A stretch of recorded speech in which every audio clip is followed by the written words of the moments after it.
Kentucky bound.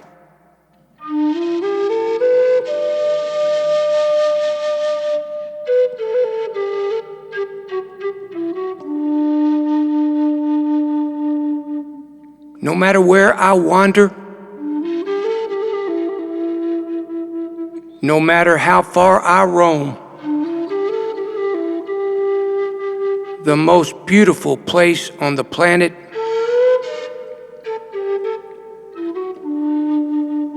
is always singing my song.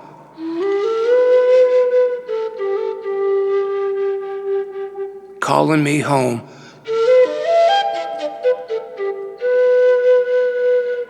Nature and her people shaped me, helped make me who I am, until the day I die.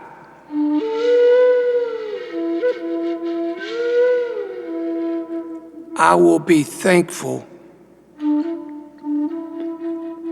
I am forever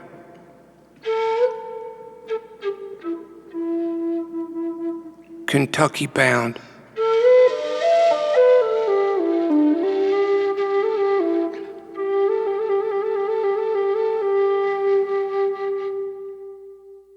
Kentucky in the early days was a wild and rugged place, a land in between worlds, a people forgotten deep in the hills, the mines, and rural farmlands, an untamed wilderness, seized by the forces of industry, progress, and the titans who profited on the backs of strong, hard-working men. This would be the backdrop for an incredible American story.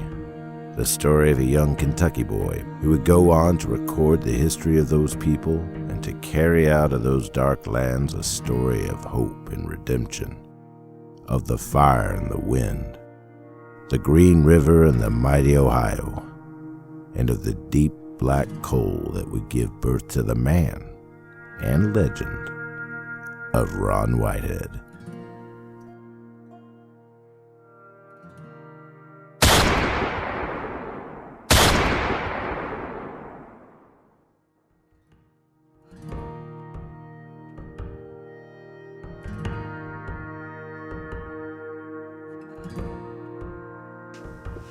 I was born Ronnie Page Whitehead, November 23rd, 1950, Thanksgiving Day, in the midst of the worst blizzard to ever hit Kentucky. Ron's mother, Greta Whitehead, recalled a terrifying journey to the hospital on a snowy road. One driver on the road that day disappeared, lost to the ice and wind. It included lightning and thunder, and I've been living in one storm after another ever since.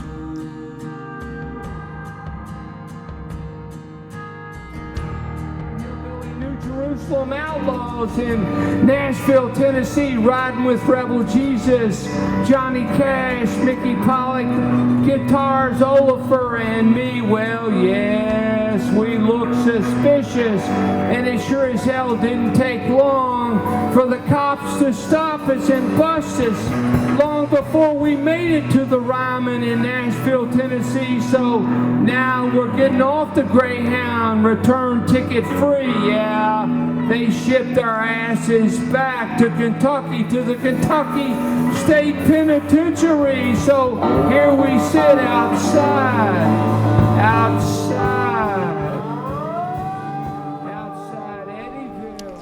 What in your experience has been Icelander's reaction to Ron and his poetry? Well, I've done several readings and performances of him, and the people dig him. He's full of fire. A lot of poets are just monotone, they're dull, and I think, his fire, and his energy is just contagious, and people like it. My experience is that, people really dig his poetry. Ron is everything from a wandering minstrel to a mad genius to a character that stepped right out of Allen Ginsberg's poem Howl. to a Kentucky original.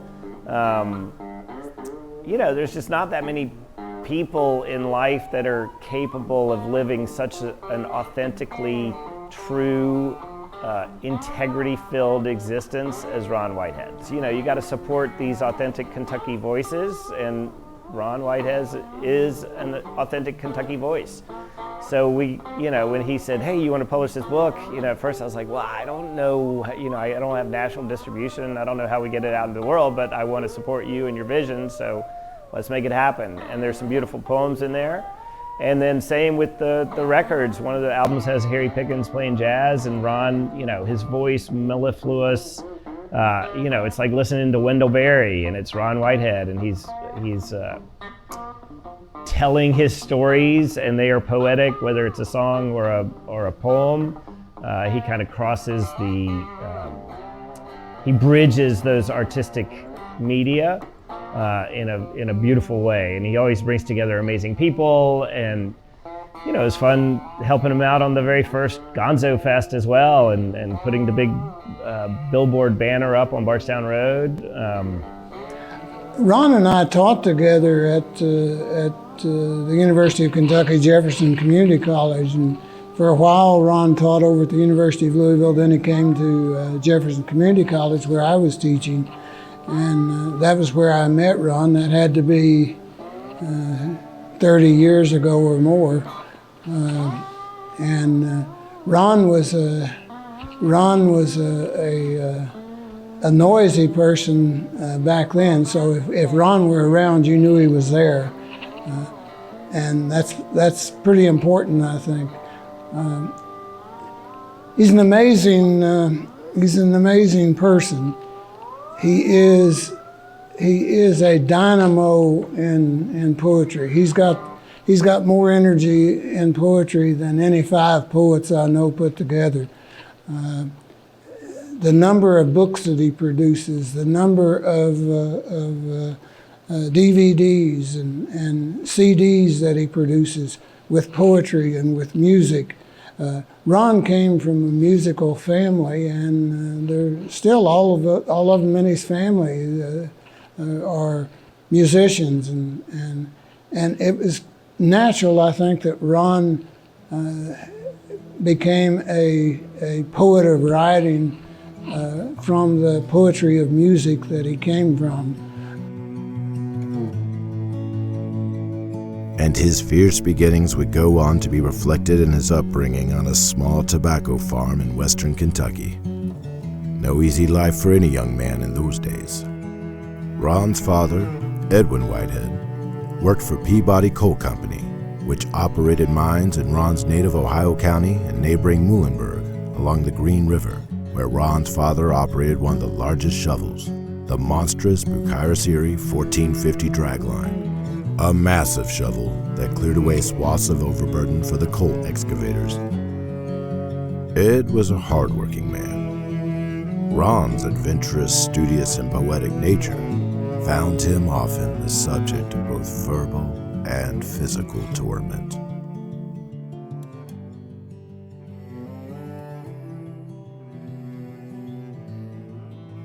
I was the first person to be born in my family to be born in a hospital. I was born in Owensboro, Kentucky,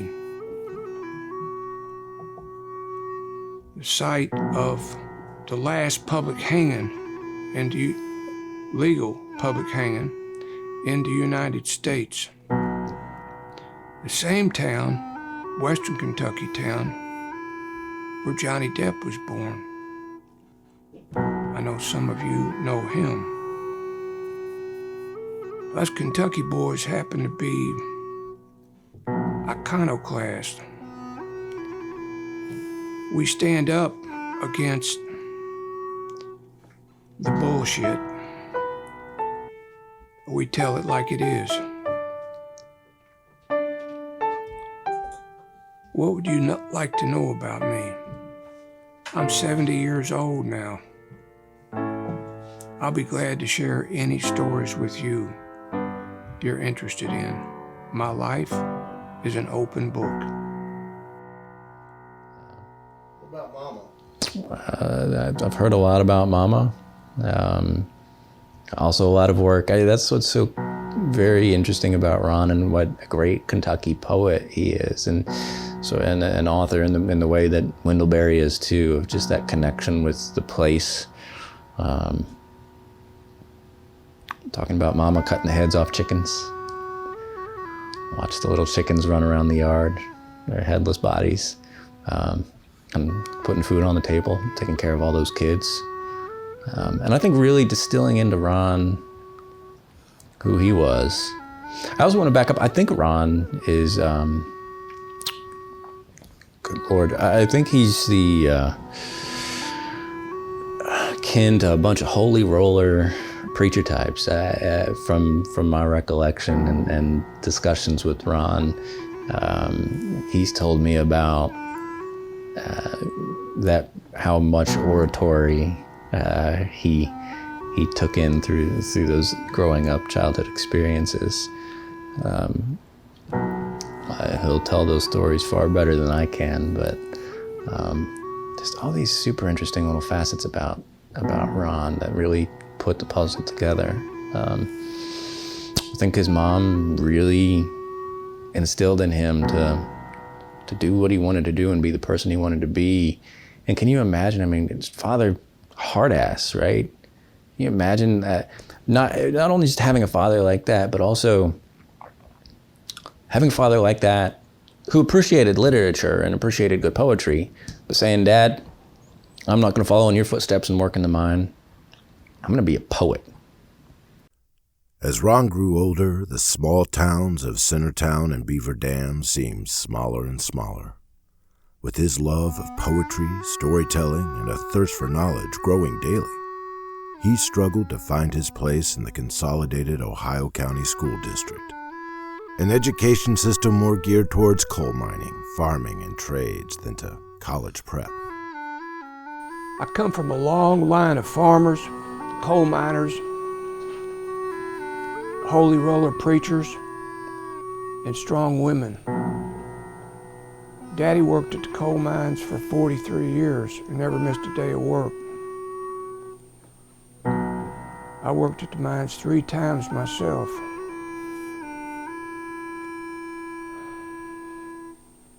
I reckon I was expected to be a farmer or a coal miner, something practical, learn a trade. And I always admire and respect people who know trades, whatever they are. But I always felt a different calling since I came into this world. After time at the mines, Ron left for Georgetown College to pursue his education. A year later, they nearly closed the school because of the activities of a small group of activists he was a member of. You know, I think it's hard to be unique in this day and age. You know, it's hard to do something that someone else hasn't already done. But he does. He's able to. I have never in my entire life heard another poet like him. Continue to follow it. I sold Hunter's books. I sold the first Rolling Stone magazines in the underground bookstore for madmen only, and in the head shop, the store Gene Williams and I operated on South Limestone in Lexington, Kentucky. I never dreamed I'd eventually work with Hunter and with members of the Beat Generation, Allen Ginsberg, William S. Burroughs, Herbert Humphrey, Gregory Corso, Lawrence Ferlinghetti, David Amram, Diana Prima, Mary Baraka, and others. Their works changed my life. Dreams do come true. Hunter shot himself. He is gone. And that's his essence. You know, he's able to take that essence of who he is and put it into his poetry. And so that you're able to experience that even when you're not seeing him perform it, you're reading it on a page. It is like this wild combination of like Kentucky, like down home Kentucky boy mixed with like this wild alien, like metaphysical cocktail.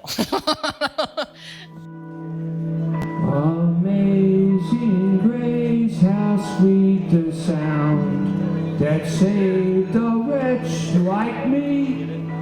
I once was lost, but now am found. Was blind, but now I see.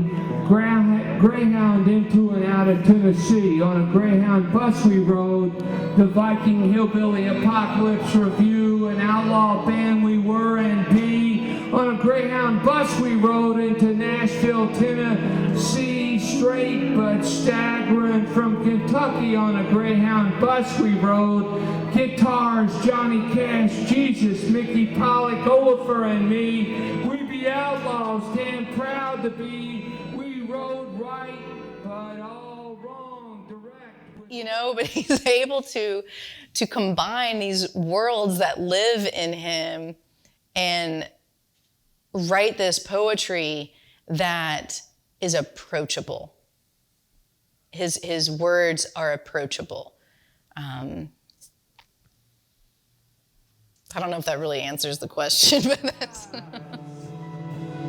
Outside Eddyville, without our guitars, in prison cells, Rebel Jesus, Johnny Cash, Mickey Pollock, no guitars, Oliver and me, and yes, I admit, there were outlaws, damn proud to be, and so by God, outlaws will always by God be.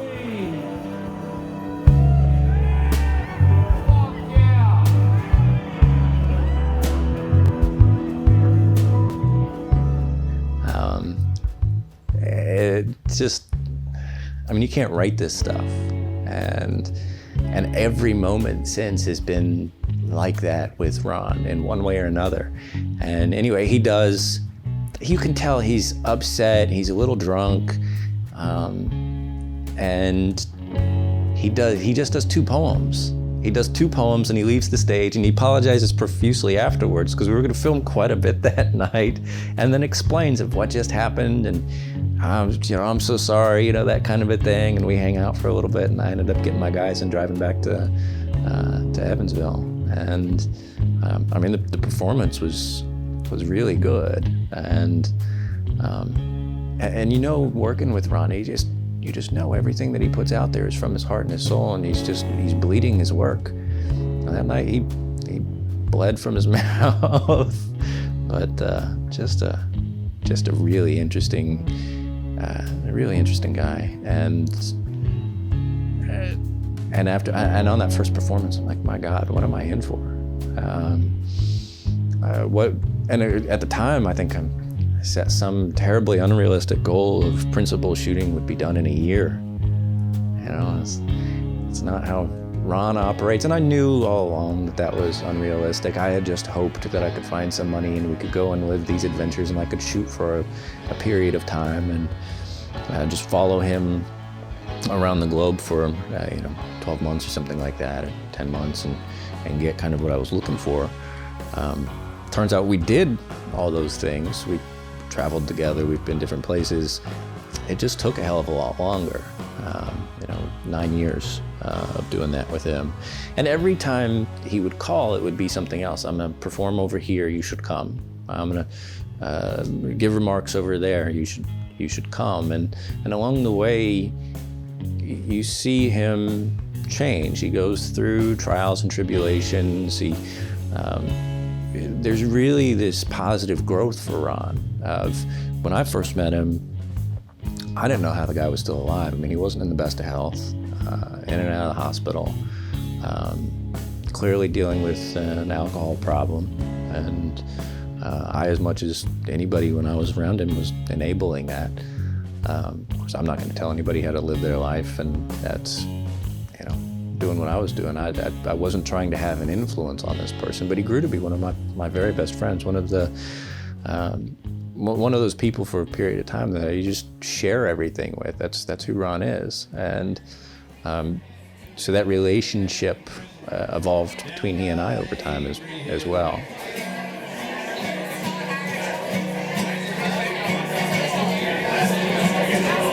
Where the air smelled like snakes, we would shoot with our pistols, but empty pop bottles was all we would get. I've done the same thing many times.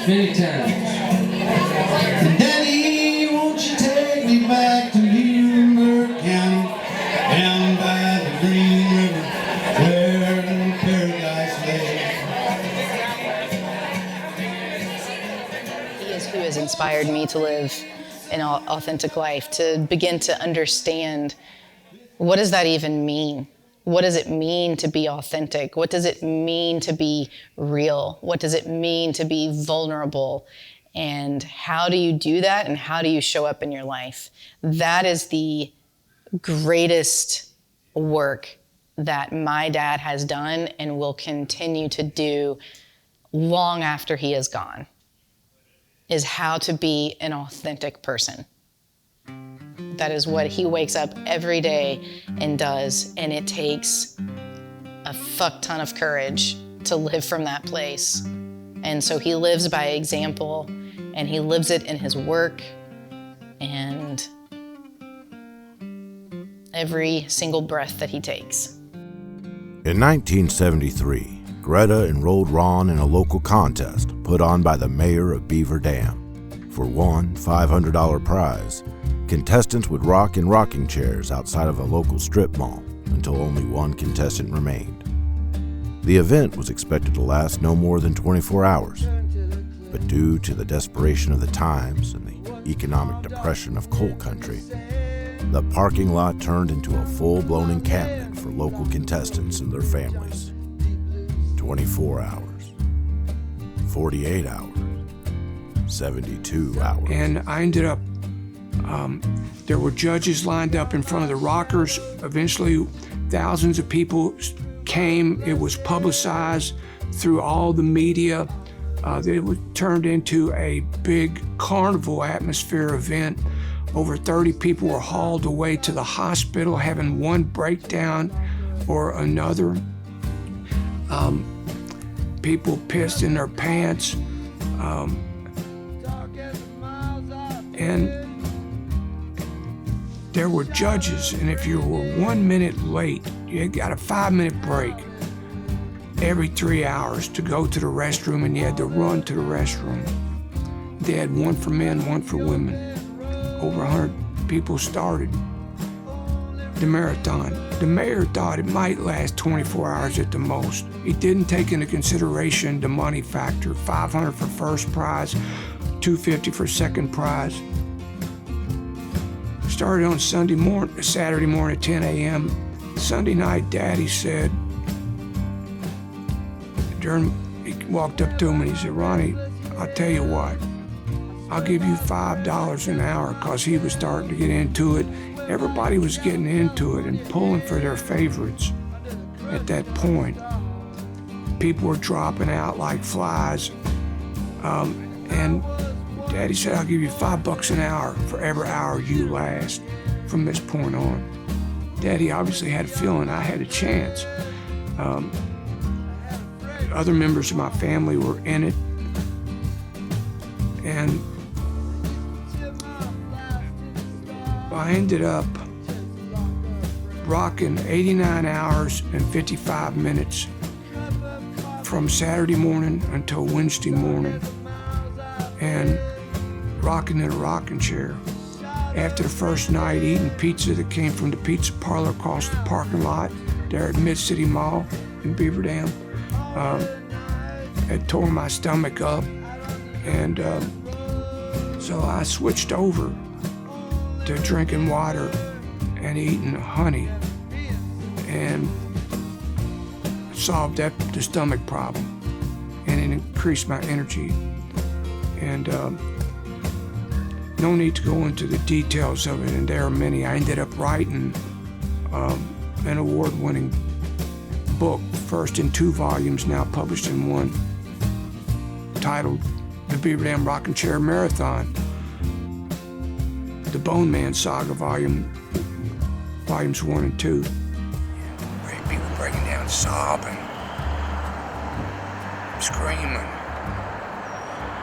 I heard stories and I listened to every one of them, and I wrote them down in my books. And it was an incredible experience for me. It was the beginning of my ultra marathons, where I stretched myself further than I'd ever stretched myself before. 89 hours and 55 minutes, no sleep. Now, in the last 48 to 90 to 89 hours and 55 minutes, in that time and after, I was having out-of-body experiences. I write about that a little bit in the book, not much. Ron decided he'd had enough. Ron was a man on the move, and soon the road would be beneath his feet again, but he would never forget the Beaver Dam Rocking Chair Marathon. And years later, it would open a new chapter on his life. But that is a story for a little later. Let's not get ahead of ourselves. What followed leaving Beaver Dam was a decade of exploration of the mind and body and earth, which Ron called the missing years. That period included a time where Ron wandered the mainland and islands of Greece for months, sometimes even sleeping in the ancient caves of Malta. With his friend Gene Williams, he opened and ran Kentucky's first underground bookstore for madmen only, with a head shop called The Store next door. He lived in Arizona, where he got his first tattoos from a member of the Hells Angels deep in the desert, learned about turquoise stones and jewelry from Native Americans, traveled all over the Southwest, and claimed to have had a stream of lucid dreams which took him back to the earliest memories of his childhood. He wrote them down, and thus began his Kentucky poems and stories. The Beaver Dam Rocking Chair Marathon is central to my story because it's the door opener, the key door opener to the ultra marathons in my life, to the 24 and 48 and 72 and 90-hour nonstop music and poetry insomniacathons I've produced with hundreds and thousands of people in the United States and in Europe over the years, and the thousands of arts events. But that one, I've been studying brain-mind research since the 60s, and I always want to stare deep in the eyes of God and go beyond. And so I had the opportunity to see how far I could stretch the limits. In 1982, I made the decision, come hell or high water, I discovered what I wanted to do, my dream. And I decided it was twofold. I wanted to become a world famous poet, as good as the best, and I wanted to teach college. I wanted to make the classroom experience real. The first thing I told my students during the 20 years I taught was, we're all students and teachers in this classroom. I'm gonna spill my guts. I'm not gonna ask you to give more than I give. And so I'm gonna be completely open and honest with you about every aspect of my life. But I'm gonna ask you the same thing. And we're gonna use these famous literary texts as our launching pads to delve into ourselves, to discover who the hell we are. What's more important than the story of ourselves? I got there. I built the bridge from where I was to where I wanted to be, and if I can do it, I let young people of all ages know you can do it too. So in February of 1990, I got a call from my friend Marjorie Richmond, who died when she was 102. I worked with Marjorie Marjorie was one of the mysterious people I've met in my life, deeply spiritual, a master, an elder of the Presbyterian Church, a school teacher all her life. We studied the teachings of Edgar Cayce. We studied astral travel, out-of-body experiences, strange phenomenon. We did a lot of practical trials in those fields and had numerous, what most people would consider strange experiences. Marjorie called me and said, we have been called to meet Ann Mitchell Hedges and her crystal skull, which is the central of the 13 crystal skulls. But one of the biggest turning points in my life was meeting the crystal skull we received a message channeled through the skull from this young psychic woman from Canada who was traveling with Anna Mitchell Hedges. Met both of them, had a long conversation with both of them, and the message came from Atlantis. Visionaries, leaders there who saw what was happening, that the power elite was destroying Atlantis, which was destroyed finally in the third great cataclysm. Crystal energy was the main form of energy, and Atlantis is where the Atlantic Ocean is now. It's submerged under it, and people left and escaped and went out to different areas of the world and built pyramids in Egypt, Central and South America, other places in the world. I found myself transported into an ancient pyramid, and there are dogs pierced, 2 dogs like greyhounds pierced end to end, each on a separate side from his throne. And I'm there in a corner, I'm watching it all. And some king is in his throne. His dog blood dripping. And so that was one of the things that happened to me. It was just as real, and still is, and vivid to this day. One of my strange experiences from no sleep, from that pushing myself beyond what had been the limits of my perception. And so, after I heard that message, we were told that if you want to consecrate the message, come up and touch the skull. And although I was raised with good manners, as to be a Southern gentleman, I ended up being first to touch the skull. And then I was quickly embarrassed to realize that afraid I had left Marjorie, who was much older than me, way behind, but I turned around to see that she was right behind me. And I was surprised that a lot of people chose not to touch the skull, afraid, I guess, for whatever reason. It took me a while before I realized what had occurred, but doors that I had knocked on previously that refused to opened automatically for me. So the older I've gotten, the more I've embraced Taoism, and the mysterious beauty of the ancient Taoism is it's most mystical, ancient, spiritual poetry.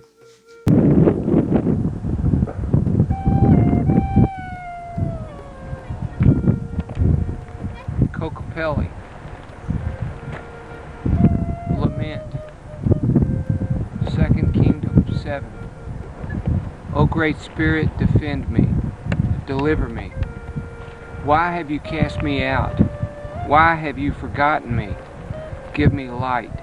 Show me the way to you, to your tent, to your mountain. Show me the way. Even when I sing, my soul rattles, my soul rattles my bones, as if they are prison bars. Why have you cast me out? Why have you forgotten me? O Great Spirit, defend me, deliver me. There's a reason for everything, whether we understand it or not. It changes the number one universal principle, and the faster I can embrace change and dance with it, roll with it, the better off I'm going to be. And it involves letting go. Embracing and letting go simultaneously is a strange dance. So I went on, all of a sudden, I'm meeting the Dalai Lama. Where he had the 3 talks with the Dalai Lama, which changed the Dalai Lama's life and inspired him to become ecumenical.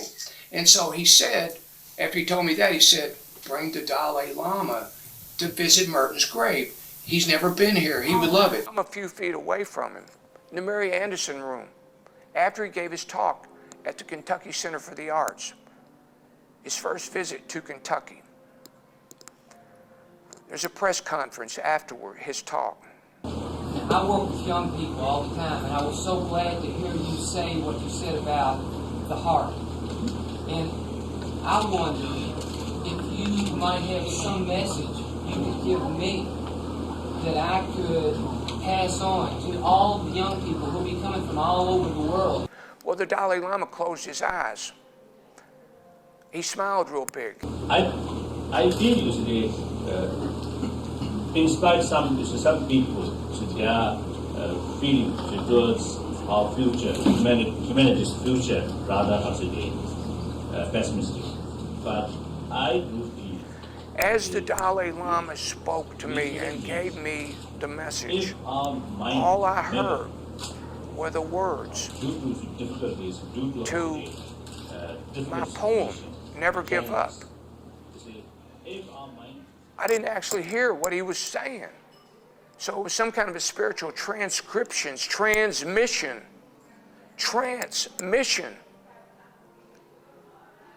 Never give up. All I heard was never give up. Never give up. No matter what is going on, never give up. Develop the heart. Too much energy in your country is spent developing the mind instead of the heart. Develop the heart.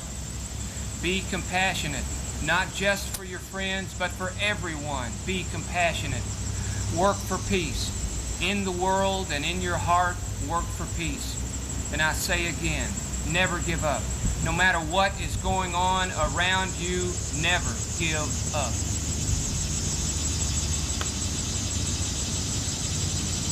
I'm looking down in front of my feet at the carpet, and all of a sudden, I look up and there's this color, yellow, crimson. I look up and there's the Dalai Lama standing right in front of me. I thought he had left. I look into his eyes, he looks into mine. I didn't know what to do. For 10 years, I didn't know that the words he had spoken were not the words to give to my poem, Never Give Up, which I wrote down. As soon as I walked out of the Kentucky Center, I sat in my car and I wrote the poem down. I wrote it down and mailed it to him in Dharamsala, handwritten. I said, will you please bless this and allow me to publish it and share it with the world? And he sent, I got an incredible letter back. He's got it framed, hanging in his private office now. It's all over the world. And mostly when it's published, it just has his name on it, which is fine with me. What an honor. Once I shared the poem with audiences wherever I went, I hand wrote the poem and the message to the Dalai Lama. I'd gotten his address. I sent it to him in Dharamsala, India, and I asked for his blessing to bless the poem. I told him exactly what had happened, and I said, will you please bless the poem and bless me to publish it as a poster. I'd like to include a photo of you on it. And so he gave me permission. I got a letter back from him through his assistant and blessing the poem and blessing me to publish it. And now it's all over the world. It's been in National Geographic, it's at festivals, it's in his books. As often as not, it doesn't even have my name on it. I wrote the poem. Some were already calling Ron the king of the new underground. He got published. He won awards. He found his dream. He worked 3 full-time jobs and went to school full-time. As a returning undergrad student, he won 2 scholarships to study at the University of Oxford's International Graduate School in England with Dr. Valentine Cunningham, the head of English literature there. He went on to become a professor and took up education, where he would establish the reputation of the wild man on the faculty. With Kent Fielding, he founded the global literary renaissance, and that literary movement soon traveled all over the world. Ron gained acclaim as a poet, writer, editor, publisher, scholar, and activist. Ron published, promoted, and conspired with some of the most famous and controversial poets, writers, and musicians and cultural figures on the planet. Despite that, he has become the most famous living poet on earth, one of America's best-known cultural ambassadors, his poetry translated into virtually every language from Chinese to Serbo-Croatian. Bob Dylan says, Ginsberg is both tragic and dynamic, a lyrical genius, con man extraordinaire, and probably the single greatest influence on American poetical voice since Whitman. On behalf of Thinker Review, please welcome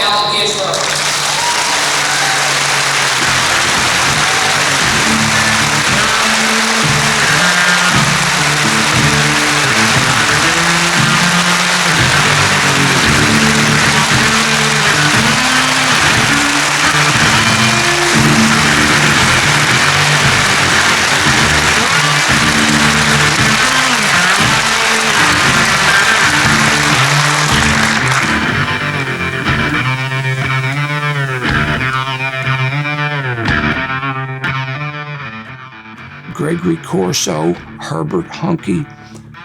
Of the Beat generation to national attention. Of the three writers, Corso has been called the quintessential beat in the sense Kerouac gave the word, that is, one who discovers joy, beatific through suffering, beat. For in Kerouac's words of admiration, Corso was a tough young kid from the Lower East Side who rose like an angel over the rooftops to become a poet. He sang Italian songs as sweet as Caruso and Sinatra, but in words. William Burroughs, in his introduction to Corso's Minefield, says, someone asked Samuel Beckett what he thought of William Burroughs, and he reportedly replied, somewhat grudgingly, well, he's a writer. I've always cherished the compliment, and I can say ungrudgingly, Gregory Corso is a poet. He has the rare calling of a pure lyric gift, and he has never doubted his calling. When he called W.H. Auden on the phone, Auden said, who is this? Gregory. Gregory who? Gregory the poet.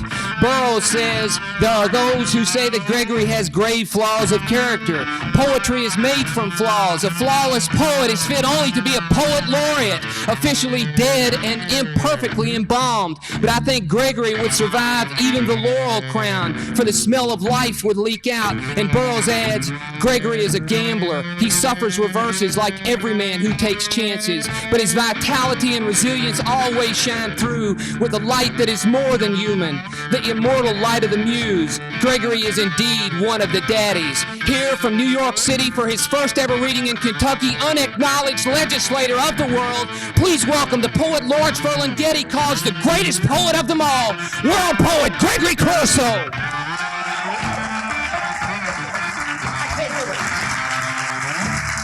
I tried to do it. I tried to walk on air. I swear I've been having dreams. In the dream, I go like this. I have met and David Amram. I've done so much work with David. He was the composer for. He did the soundtrack for Pull My Daisy, 1959.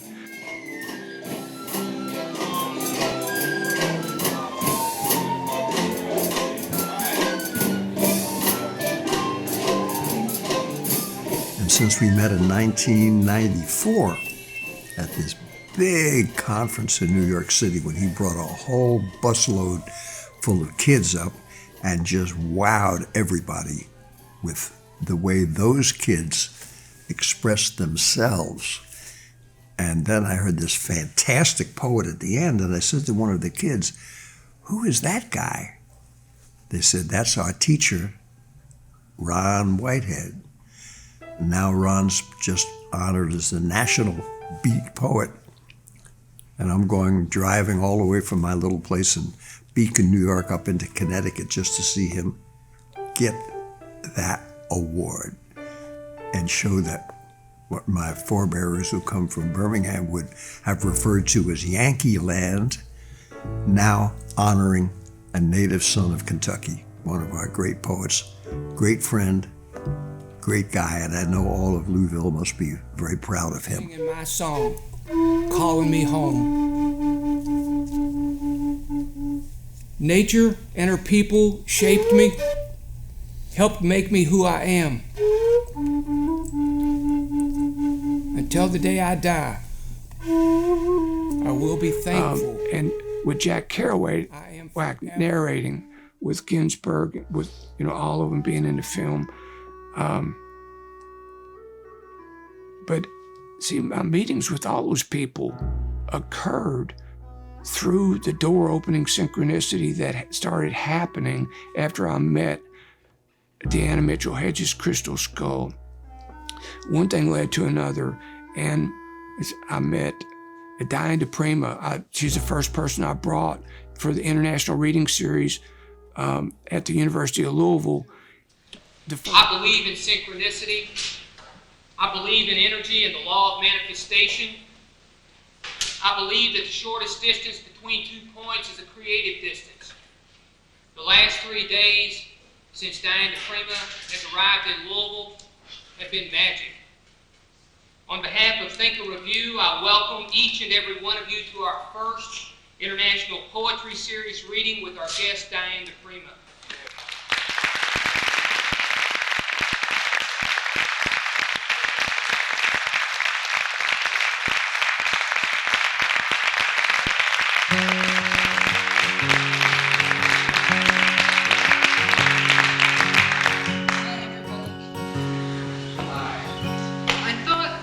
gave some thought to how I wanted to read tonight.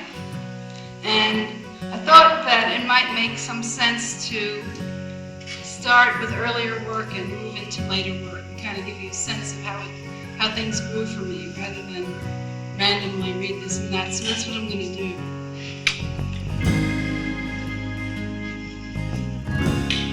Don't worry, I'm not going to read all these books.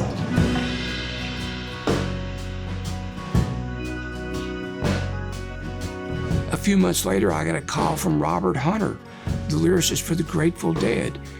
You know, he had a new book. He was doing a Box of Rain tour, and he wanted to launch it in Louisville because Diane had told him all about me. So I brought him to Louisville. I brought I brought Ginsberg in October of '92.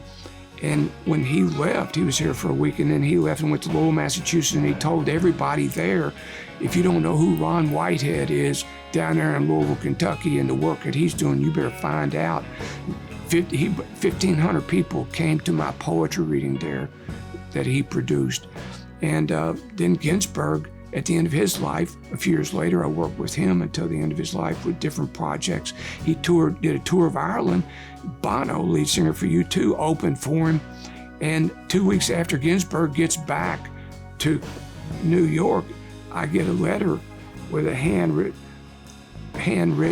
letter in it and a check for $150 from Bono ordering some of the publications I had published, which opened the door to me asking him for a poem for my Publishing Heaven poster series, and he sent me American David. As far as I know, I was the first one to publish that, his long, kick-ass poem about Elvis Presley. And I included that in the series and published it.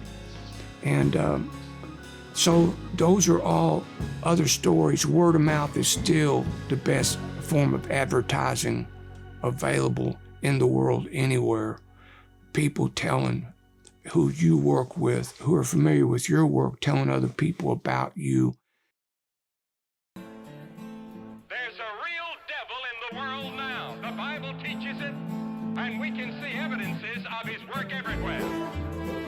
And all of us meet him every day because we're in a conflict, not with flesh and blood, the Bible says, but with spiritual forces, principalities and powers, and rulers of the dark places. So when I first met Ron, I think every time I saw Ron for the first several years, he was always drinking. And that first night not that first night, but that first shoot in particular, I saw how much he was drinking, and I wasn't sure what it was at that point in time was bringing that on, if it was something that had happened there, but we brought wine, we sat down, we drank the wine, and he had wine before and after that, and then kind of every time I saw him, he was in some state of inebriation, but often, not that bad, not any more than I saw my grandfather drink when I was a kid, right? I mean, it was just kind of omnipresent. But the later and the more time we spent together, I started to see how it was affecting him. And we went to Iceland, and that's when I really noticed, after basically living with him for a week or 2 weeks, that's how I really noticed how much of an alcohol problem he had. Before that, spend a couple hours with somebody, you go see him at a public event, and it's one thing, but when I saw him at that point in time, waking up with the wine and going to sleep with the wine, and he flew out there before us, and I was with his now wife Jen, and we flew out Louisville to New York, New York to Iceland, and I started getting emails and text messages. As soon as you land, the most important thing, bring alcohol. And Michael Dean Oden Pollock, a good friend of Ron's and mine, and Michael said it's life and death, and I thought he was just full of shit. Like, it's not that big of a deal. And then I got out there and recognized how expensive alcohol is, and how much these guys had been drinking. We got there, and in country, you drive, like an hour or whatever it is, to get into Reykjavik. And once there's all these dudes from Estonia in there. Everybody's drinking, and it looked like he had been there for a while and just living that lifestyle. Just everybody partying, hanging out, telling stories. Jen wasn't having it. I was exhausted. It's a long ass flight to get to Iceland, but just super happy to be there. And most of the booze was gone by the end of that first night.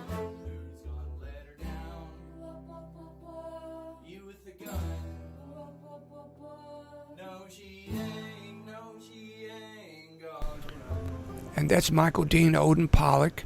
Michael is a legendary musician and guitarist in Iceland. He was a founding member of Utan Guardsmen, was translated to The Outsiders, voted Iceland's best rock band of the 20th century. Ron was invited to give 3 readings in Iceland. He ended up spending the next 2 years there, making it his home base and musing from the dramatic ancient landscapes and deep-rooted tradition of its people.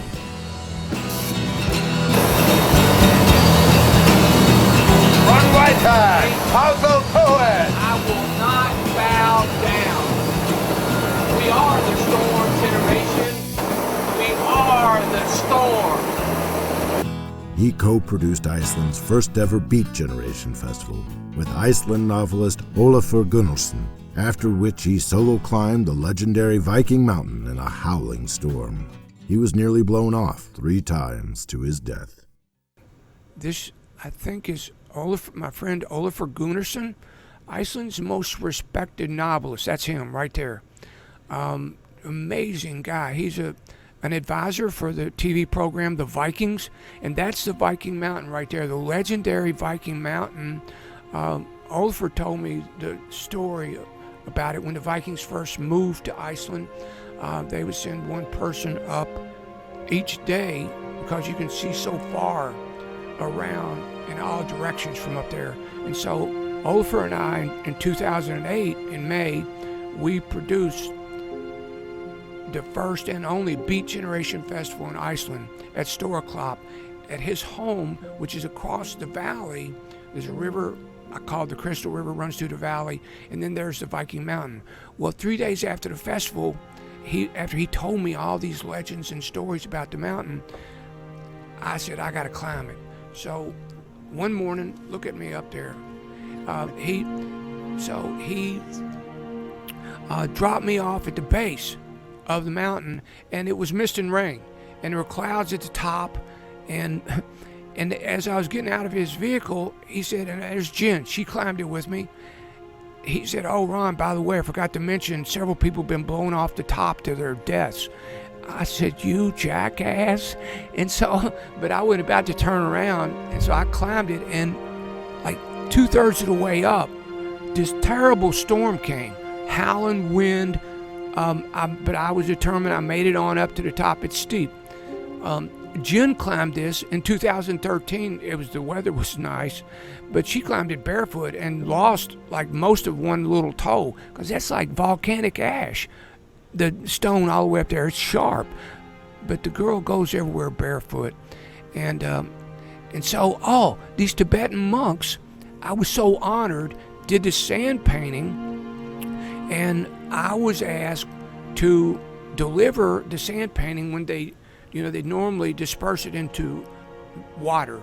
And so they asked me, they knew I was going to Iceland, so they asked me to take it and do ceremonies there to disperse the sand painting, which is an incredible gift. So Jen and I took that up to the top of the mountain and did one ceremony there, and then we came down and went up to the Crystal River with Olafur Gunnarsson and his family, and Michael and my godchildren now, and we did the other ceremony with me spreading the sand from the sand painting into the Crystal River.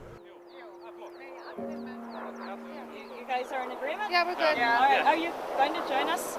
So, okay, Good. one question. Yeah. You guys are doing English and we're in Icelandic at Yes. the same time? At the same time. Okay, Yeah. I'll have to do like this.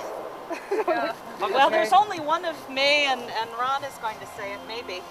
You want? Actually, he could be How silent. about let's start out with that chant. All right. Yeah. Okay. All right. Read us, Jen. May all beings be kind. May all beings be kind. May all beings be kind. May all beings be kind. May all beings be kind. 4 times the 4 winds. We got that. Yes, thank you. We're here in Iceland. I got hurt when we were in Iceland and couldn't walk for a small period of time, and spent a lot of time near the end of that trip kind of trapped in a house with them. And they were kind of going back and forth, and that wasn't a very pleasant experience. And I think a lot of that was brought on by Jen being frustrated with Ron's drinking, and she herself, as a recovering alcoholic, having to deal with that. And then they basically broke up after they had just gotten married on that plane flight, and I think she'd put an ultimatum to him. It's either her or the booze, and he chose her. And right after that trip, hasn't had a drop since. Just cold turkey. He didn't do anything. He just decided he wanted to be with Jen, and that's what was important to him. Ron was drinking back then. He was drinking for several years after that. And in fact, I never knew how much he loved his wine until we were on tour together in Florida some years ago. And this is around the time shortly before he quit drinking, when he met Jen and Gin Bug. So we were in Florida with Tyrone Cotton. We were in Florida with Tyrone Cotton and Tony Broy, myself, Ron. The 4 of us did a tour together. It was called the Southern Discomfort Tour. And Ron always had a bottle of red wine with him, whether it was in the car, it was on stage, the side of the stage, on wherever.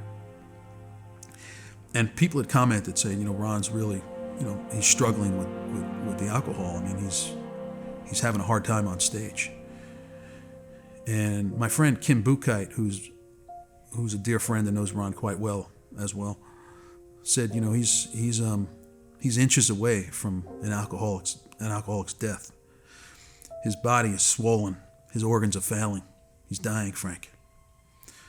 And I had a talk with Ron, but of course through that alcoholic cloud, I don't know if he really heard me, but he did hear Jen, and he tells that story on how Jen gave him an option. Basically, it's either me or the alcohol. And so he quit. And Ron, within a year, he says his liver fully recovered. Doctor told him he would be gone in a couple of months if he didn't quit. And since then, Ron has been on fire creatively. He looks fantastic. He's radiating energy. He's filled with this quest to live and his energy.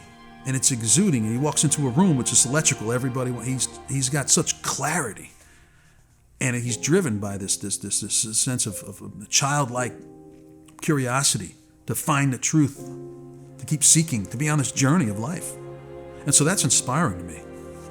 And through my own challenges, I turn to Ron as an inspiration, as a messenger. And he might not even know it sometimes. I'm talking to him, but I'm learning. Responsibility to my black friends, to my brown friends, to my red friends, to my white friends, to my rainbow friends, to my friends of all colors. I have a responsibility to my immigrant friends, to my refugee friends, the new Americans, to my friends of every ethnicity and nationality. I have a responsibility to my friends of all beliefs. My dad now is a gift. It's a gift. He is the same man in all of the ways that he was before that are not out of control in the way that his drinking caused. He is more integrated in himself. He's more comfortable. He he's able to be more present, and he carries a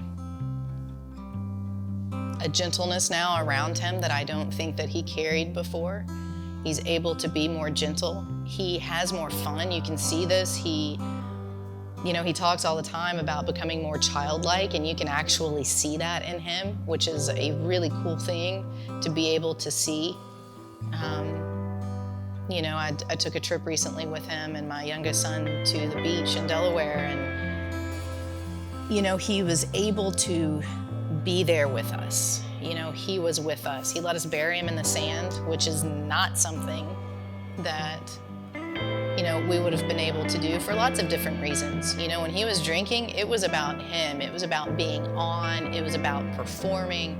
It was about, pushing limits of other people and himself in ways that really didn't feel good and to a lot of people and weren't good. And so he's good, and he's the same in all the best ways, and he is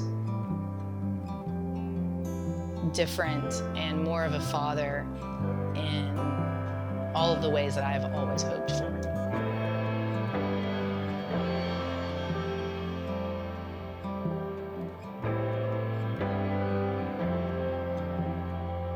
Ron also raised a family. He produced hundreds, perhaps thousands of art events, including 24 and 48 and 72 and 90-hour non-stop music and poetry insomniac-thons. Grueling day and night stream of conscious endurance test that became sort of a crucible of just how far a young artist would be willing to go for their art. Ron published, promoted, and conspired with some of the most famous and controversial poets, writers, and musicians and cultural figures on the planet.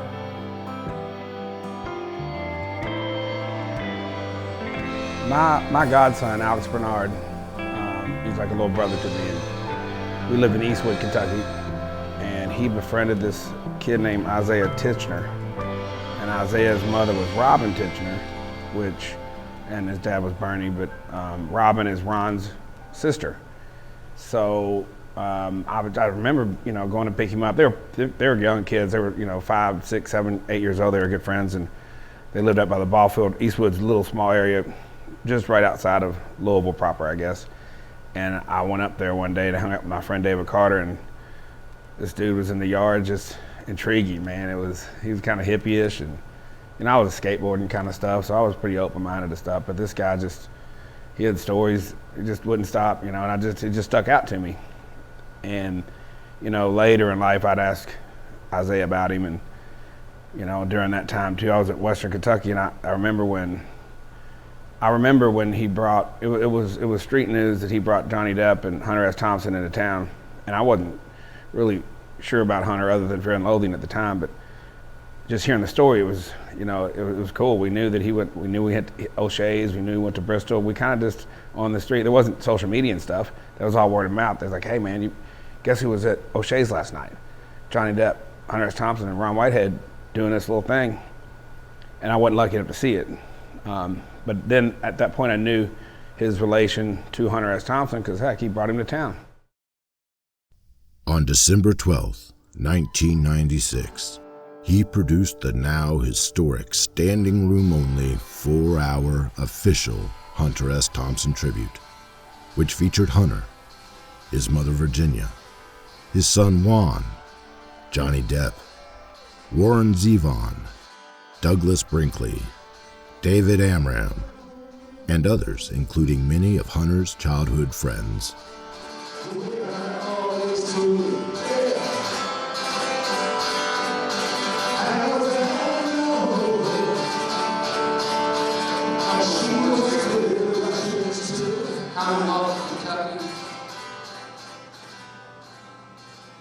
Kentucky Colonel Award for the Honorable Hunter S. Thompson, plus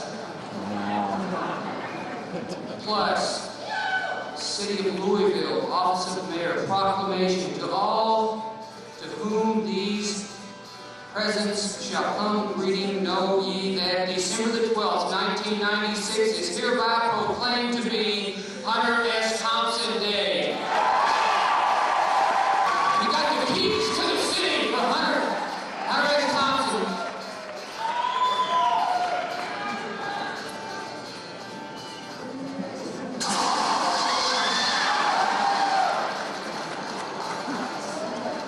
Yeah, I was working today. He is here.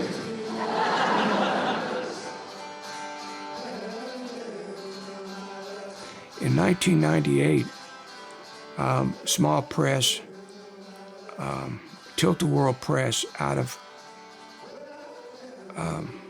New York and Indiana, young guys running it, publishing the first 2 volumes of Beaver Dam Rocking Chair Marathon. So one day I got a call from New York, and one of the publishers said, "Ron, are you sitting down?" I said, "No, but I obviously should be." And he said, "Well, yes, I got something I want to read to you." And they had asked me to give them a few addresses of people if they could request blurbs for the back cover of the book.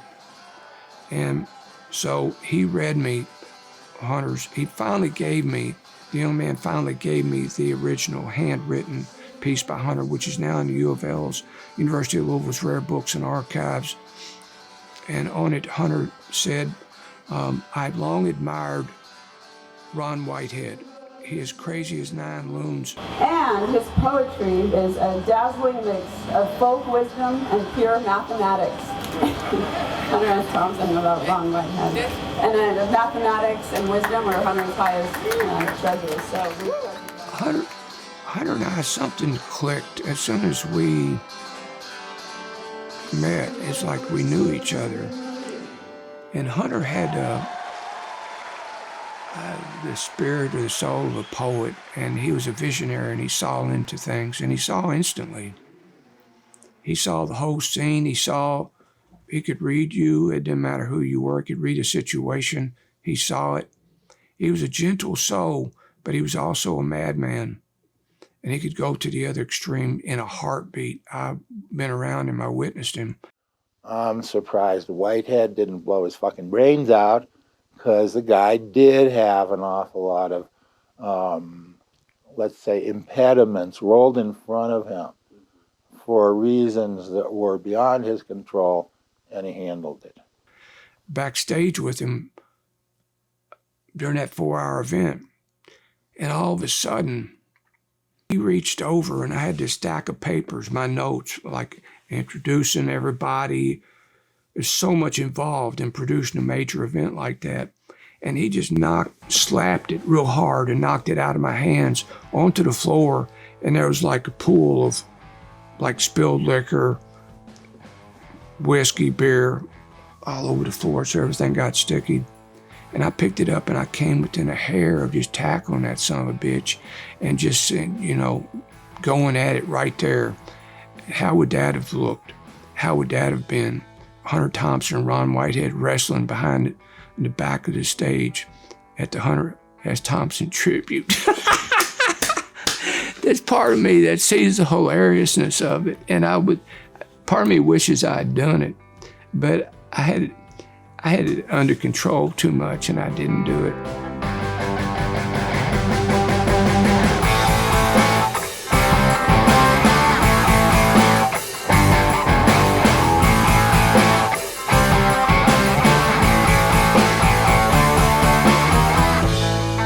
Okay, I didn't know anything about the event until Hunter, and I wrote about this, Hunter appeared on my deck in Old Snowmass, which is about 10 miles from here.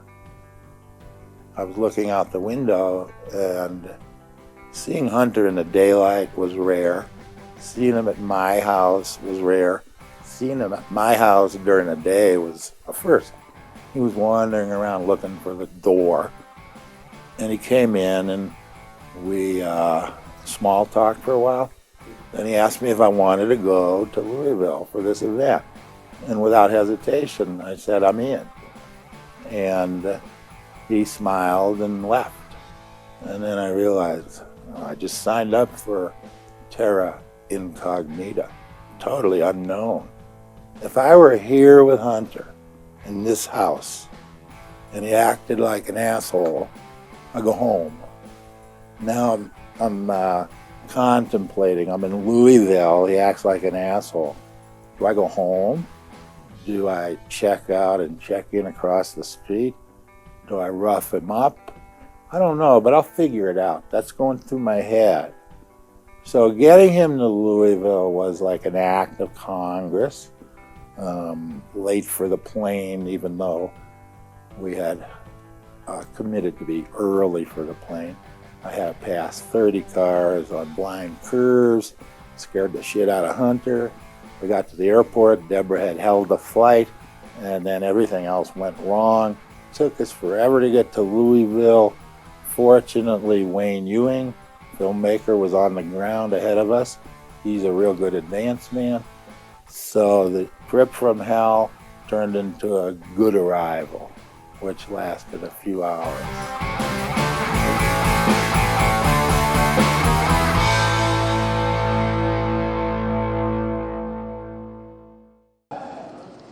We have a new Kentucky colonel, Johnny Depp.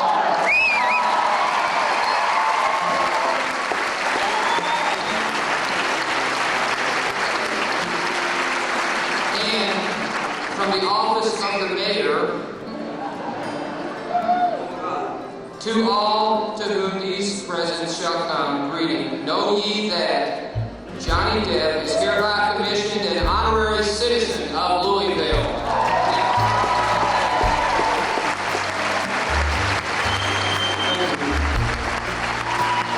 And the door was cracked in depth. Mojo says, "Come on, to Johnny, like I want to do," because he named Mojo Wire out of Hunter's Mojo Wire, and then Nixon, because he was so influenced by Hunter. And so Depp was getting soft-hearted, and okay, we made it better than the program. But then he said, Hunter, Depp said, we're going to get Mojo. Get him out of here! He's trying to crash the party. Get him in. We would have let him in. Then it was like, no way! Get out of here, Mojo! Yeah. Hunter he got pissed. He was all fired up. Hunter was growing I up. know. I Stars, the pop rock musicians that came to town stayed at the Brown Hotel. It's a beautiful, historic hotel. And so I put him up at the penthouse, and everybody else. Johnny Depp was the only one who paid his own way. He flew in on his private jet, and I took a carload of young women. They nearly fought over each other to go with me to pick Johnny up at the airport, and he had his guitar thrown over his shoulder. And first thing he said was, "God damn, it feels good to be home again." I was having dinner with Warren Zevon after everything had peaked. Just he and I in the Brown. And when the check came, I was going to pay for it. And Zevon said, "No, put it on the room. This Whitehead's got tons of money." I said, "Okay." Little did I know, the guy was rolling the dice every 2 hours. To his madness in any direction at any hour. If not across the day, not to go gear down to lines Los Altos or La Honda. You could strike sparks anywhere. There was a fantastic universal sense that whatever we were doing was right. That we were winning. True Hunter fans. But they got crazy and they stormed into the green room looking for Hunter, and they started grabbing armfuls of t-shirts. Nothing I could do. We had some primitive two-way radios, and I got a call that Hunter was in a stretch limo with everyone on our team except me. And I'm standing there. They set a fire in the green room. Another kid grabbed a fire extinguisher. It's really smoky and chemically. And I'm grabbing Hunter's suitcase and all his shit, and they tell me to run out the door into the alley, and they'll drive by, and I jump in. So here comes this 3-block long, pearl white stretch Lincoln with about 3 million little twinkling lights on it. And I'm trying to time it, and these rednecks are finally turning on me. I'm giving them t-shirts to shut them up. And they said, "Well, we're out of t-shirts. What else you got?" I said, "I'm out of here." And they started moving towards me. I opened the door, jumped into the car, Everyone's in there drinking and smoking dope and pull away. And we barely escaped. I guess it got uglier after we left. Kentucky Colonel Award for the Honorable Hunter S. Thompson, plus City of Louisville, Office of Mayor, proclamation to all to whom these presents shall come greeting, know ye that December the 12th, 1996 is hereby proclaimed to be Hunter S. Thompson Day.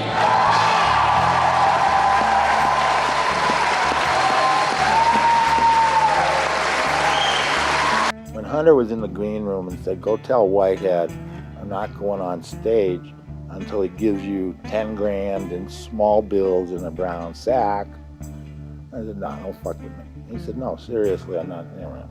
So I said, "Hey, look, Whitehead, I'm not good at this, but." And he was at the gate collecting money. And he had a cigar box with currency in it. And every time there was a fistful or so, he'd scoop it, throw it into the bag.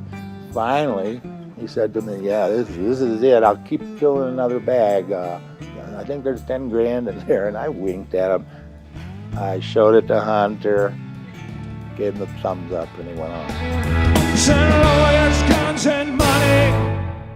It was so insane. There was so many aspects of this. I rented 2 limousines. These people were here for a week, all of them. They were here for a week. I rented 2 limos, a fleet of 7 Lincoln Continentals. So everybody had transportation the whole time. I had drivers. Thankfully, I was teaching at U of L, and everybody wanted to be, all the students wanted to be on the team, you know, and so they were part of it. And so I had drivers. Hunter had to have 2 female companions to show him around. And that's all I'm gonna say about that. Part of Hunter's deal with Whitehead was accompaniment by 2 co-eds from the university. So a couple of really smart, young English majors were riding with us everywhere. And Hunter wanted to go to a leather store to buy a bullwhip. He wanted to use a bullwhip as a prop during the presentation. So the girls knew where the biggest leather store in Louisville was. And I drove out to it, and it was a fairly busy thoroughfare. And I did a U-turn in front of it and parked right at the door, and I let Hunter and the girls out. And then I parked the car. That's where I met the first 2 rednecks with biceps bigger than your head. They followed me and they said, "Was that Hunter S. Thompson?" I said, "Yeah." "Fuck, he's our hero. We're going to his thing tomorrow night. Do you think he'd mind if we went in?" I said, "No, he loves attention." "Who are you?" I said, "I'm his security guy." And they said, "You packing?" I said, "You don't ask someone that." So they go in and they introduce themselves to Hunter before I park. When I get in there, they're having a great time talking about guns. And then Hunter started testing bullwhips, and he couldn't get the right crack. It didn't feel good. You know, like a fly rod or a golf club. You try the action. So he didn't find the right bullwhip. He tried some riding crops, slapped them against his thigh. He liked those, so he bought 20 of those. Then he asked the girls if they needed any leather goods. Well, 2 students, they went nuts. Jackets, purses, shoes, everything went on the credit card. I don't know if Whitehead got that bill. This young student comes and tells me what he said. "Ron, we made 50 grand. And he had the exact figures. Total debt's 100. We paid off the Bible Memorial Auditorium. The rest is in your hands." I was like, I wanted to die. I literally wanted to die. In over 2,000 events I produced in a 30-year period of time,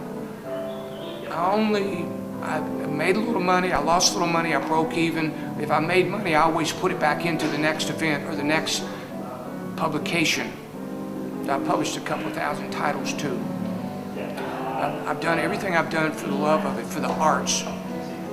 This is my passion. You know, people have different addictions, addicted to gambling, to sex, to heroin, whatever. I cannot call this an addiction. It's a love. It's a passion. It's a fire that burns in me. The arts, poetry. Yeah, it's interesting to me, and I was the last Gonzo festival that Ron put on last year. I was a little apprehensive, or more. I didn't know what to expect when I would arrive in Louisville. I know there are people in Louisville who love Hunter and follow him, and will have him in his heart forever. But there is his side. There is that one small side percentage that's very loud of people who look at Hunter as representative of just the drug culture, and they don't quite get it. And Ron has always done a really good job of reminding Louisville and the native, reminding Louisville of the native son and how important Hunter is to American culture, and how much he did for his generation and generations that followed. So it was. And can you relate any stories from Gonzo Fest? The last one in 2010. Yes, spring of 2010. Yes, Ron really put it together in a beautiful way. He was very generous to the people that he flew out. Frank Messina, Tony Broy. There was a senator who was there. Like, I'm sorry, I'm skipping on his name right now. A wonderful guy, and Ron has this gift. He is generous of spirit and also organizes. When you look at him in his poetry and you listen to his work or read his work, he's doesn't come across as a desk type organized business oriented artist. But when we came up onto the stage to honor Hunter, he had Kentucky Colonel plaques for us. He had a key to the city for me. He had the Senate declare Anita Thompson Day, which is just it's a hospitality. It just shows the hospitality of Ron and of Louisville. So that was telling, and that was really showed how generous and of spirit that Ron is. I do know that the mayor has never missed a Gonzo Fest, even the first one in the parking lot of Monkey Ranch. The mayor came with his sister, and of course his little security team, and so did John Yarmouth. And from that moment on, I think the mayor saw the significance of Hunter S. Thompson to the world and to the city of Louisville. And so, the whole Keep Louisville Weird movement, the making us a little bit different than any other city. I think that the mayor saw that as an opportunity early on, and that's where he befriended Ron, and they became friends.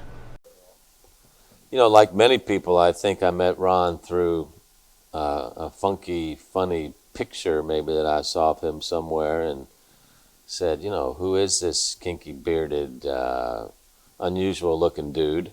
And said, hey, that's interesting. And I have always loved Hunter Thompson's work, and obviously Ron has been a lifelong champion and friend of Hunter's, and so I felt like we had a connection of some kind there. And one of the wonderful things about being the mayor is that everybody's your neighbor. And so I said, maybe I'll be able to work with this neighbor someday. So as the city's embrace of Hunter became more and more pronounced every year, Ron and I got to work together on several projects, and that began what I consider a really nice friendship over this past decade.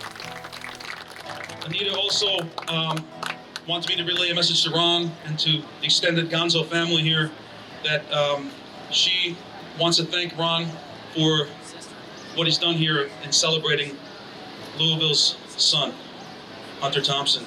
And she's going to name a scholarship at the University of Louisville in Ron's name. Yeah!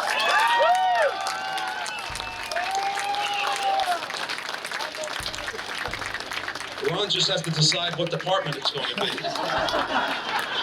Might be the legal department. Thank you. It's an honor to be here, and I look forward to the rest of the festivities.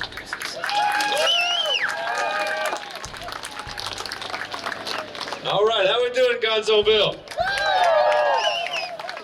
Look, every city wants to be authentic and have its own thing going on. I'm not sure we could be any more authentic than Hunter Thompson. What do you think? Now, I'm sure he's touched a lot of lives. When Fear and Loathing in Las Vegas came out, I was a little bit younger then. And, you know, that's the kind of tone that you just couldn't help laughing. By the end of 1996, Ron Whitehead had become a legendary leader of the global literary world, especially the underground. All his life, Ron had been anti-authoritarian. He stood up against abuse and injustice in all their myriad forms in his own unique and special way. I will not bow down. I will not bow down, America. I will not bow down to your government, to your religion. I will not bow down, America, to your materialism, to your international corporations, to your religious shrines, your stock markets, your shopping malls. I will not bow down, America, to your coal mines, to your power plants. I will not go crawling down your deep shafts at midnight. I will not bow down, America, to your invasion of privacy, to your moral absolutes, your religious political might. I will not bow down, America, to your assassins, the CIA, the FBI, the corporate police state, your killing, murdering machines. I will not bow down, America, to your bureaucracies, to your schools, to your attempt to make me the model citizen of your state, of your church. I will not bow down, America, to your history of lies.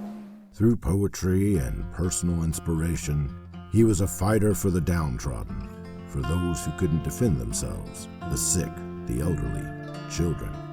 He was a fighter for the working class. Most of all, he was a poet and a writer who used his words to uplift and inspire, to comfort and heal, and to awaken himself and others to the fact that we all have a non-stop river of creative fire flowing through us 24/7. 21 years later, I keep trying to I become a recluse. I become a solitary figure, a desert mystic, to live in a cave on a mountain, to escape, to get away from all the bullshit. But I love life, I love nature, I love people, I love plants, I love animals, I love people. And despite, I've said many times we're all wise fools, and we're mostly just idiots. And I include myself when I say that, we're dumbasses. There was an investor who was interested in buying Ron's catalog of work, but also his the literary renaissance of the Poetry in Heaven, was it?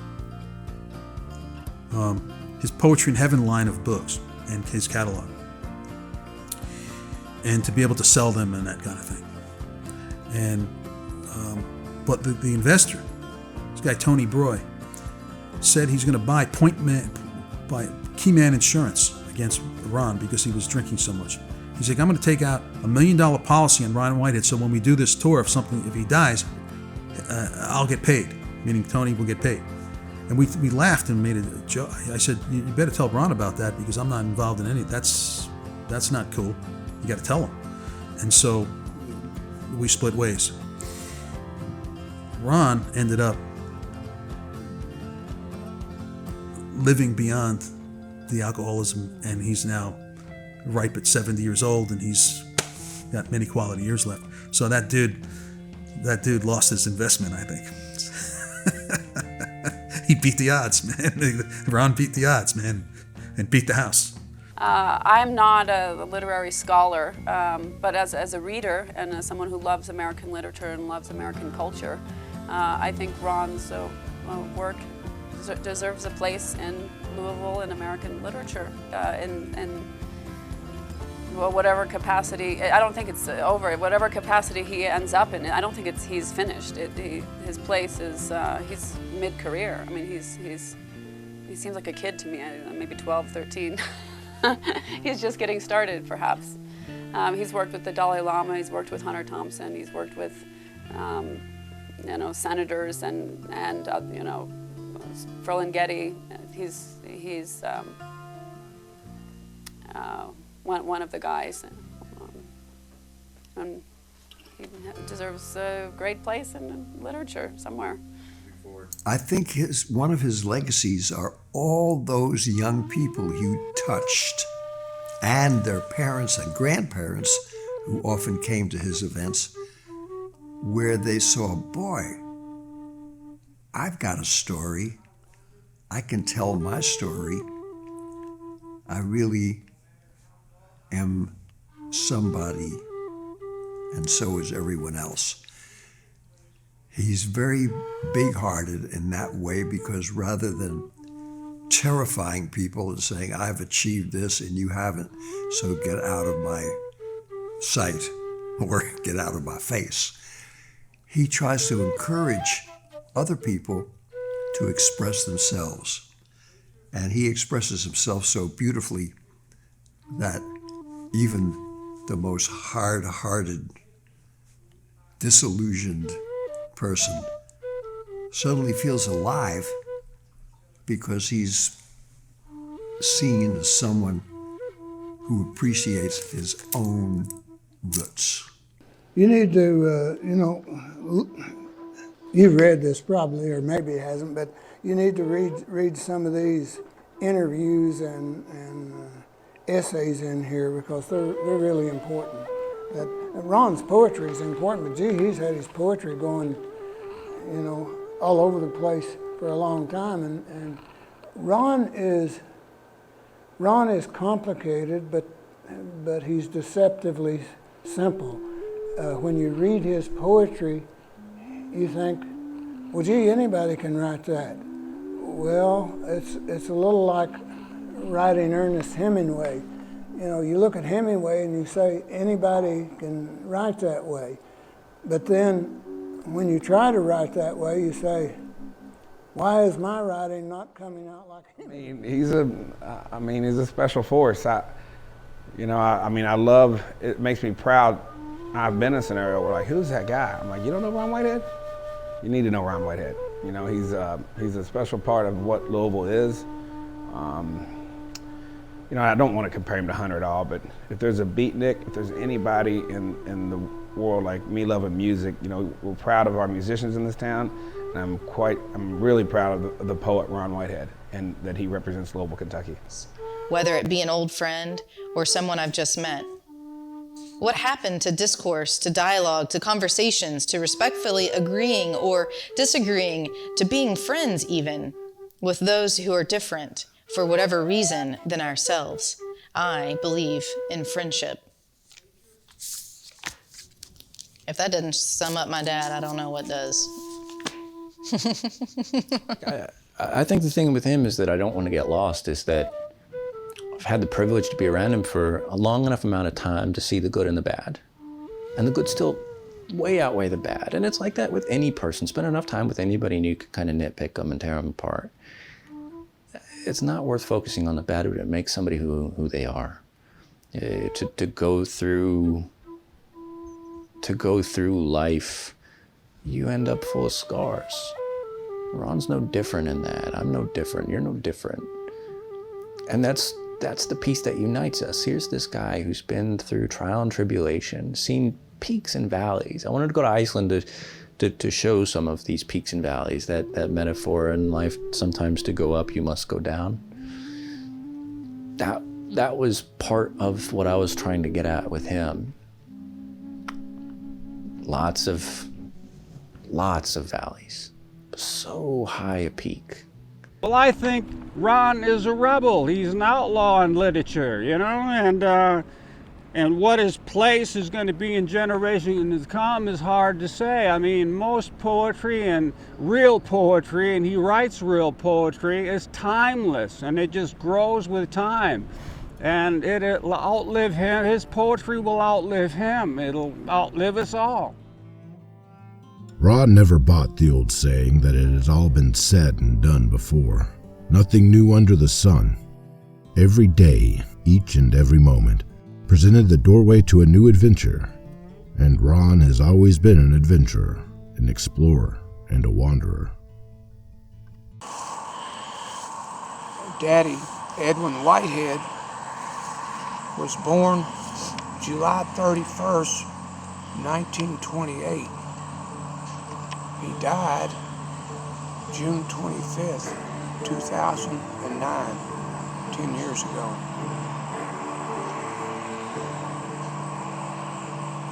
I asked him one time in an interview I did with him for one of my books, why don't you have a middle name?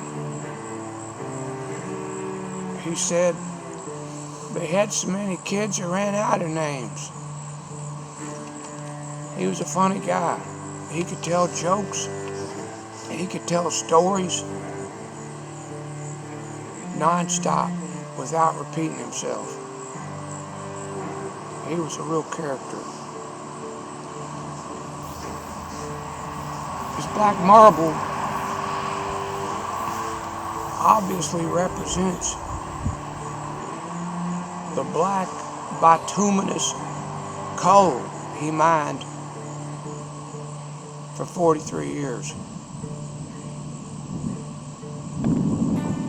Perfect memorial for him. And it's got a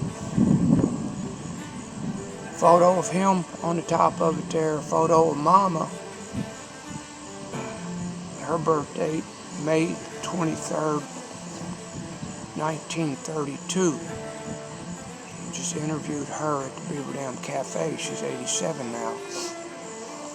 This is also a plot for all of us kids if we want to use it. So we got a burial place. I've always told Jen I want to be cremated, and I don't care what happens with my ashes. I don't want a gravestone, don't want a grave. You can toss my ashes off the 2nd Street Bridge, let them fall into the Ohio River, over the falls of the Ohio, let them float down to the Mississippi, down to New Orleans, into the Gulf of Mexico. I'd like for my poems and stories to be my legacy. And the love I've shared with family and friends and anybody I've met. But you could take some of those ashes and include them here with the rest of my family. That'd be fine too. I am blessed to have such a loving family. And many of my relatives, ancestors are buried here at the Centertown Baptist Church graveyard. Others are buried in the Waltons Creek graveyard outside of Centertown on the Matanzas Road. Granddaddy Render, Mamaw, their parents, Charlie and Bessie Iglehart, my great-grandparents, Mamaw's parents, and others. It's where Granddaddy's funeral was. So, this is a small farming, mining community I grew up in. All my original memories come from here. And I'm glad to be visiting here today with Clayton Luce from Dark Star TV, wrapping up this film, this folktale. America was born out of folktales. This is a true folktale, story of my life.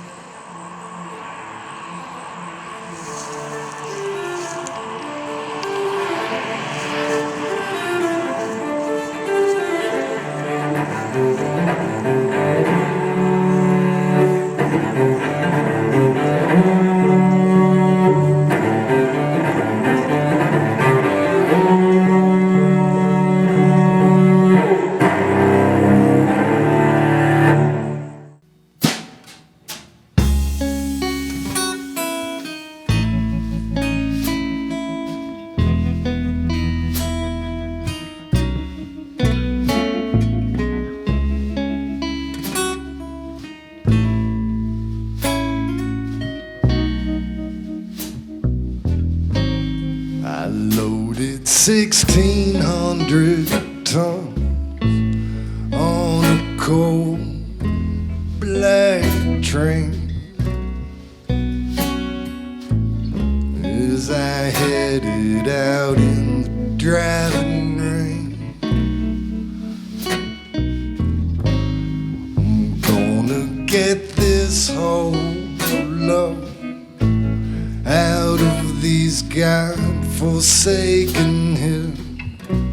I'm gonna get it out if it kills me. I think I can. I think I can. But I will not know until I go. Until I go bound.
Rhythm of my ways on down that harmony line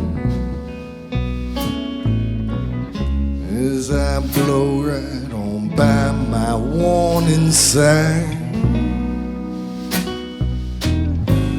'Cause I think I can. I think I can. But I will not know until I go. Till I go back.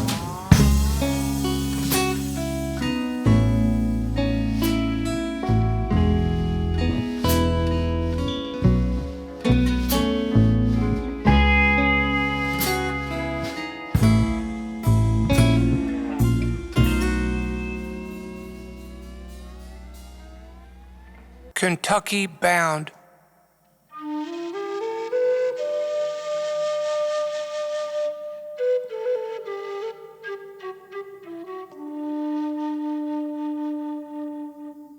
No matter where I wander, no matter how far I roam, the most beautiful place on the planet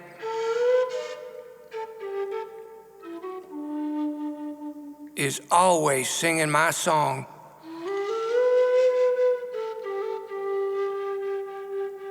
Calling me home.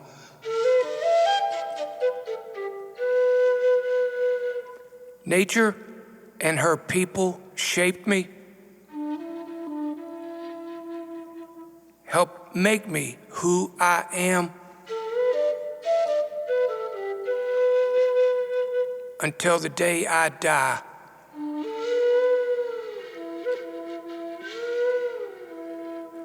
I will be thankful.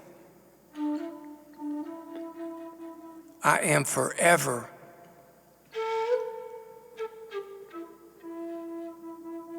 Kentucky bound.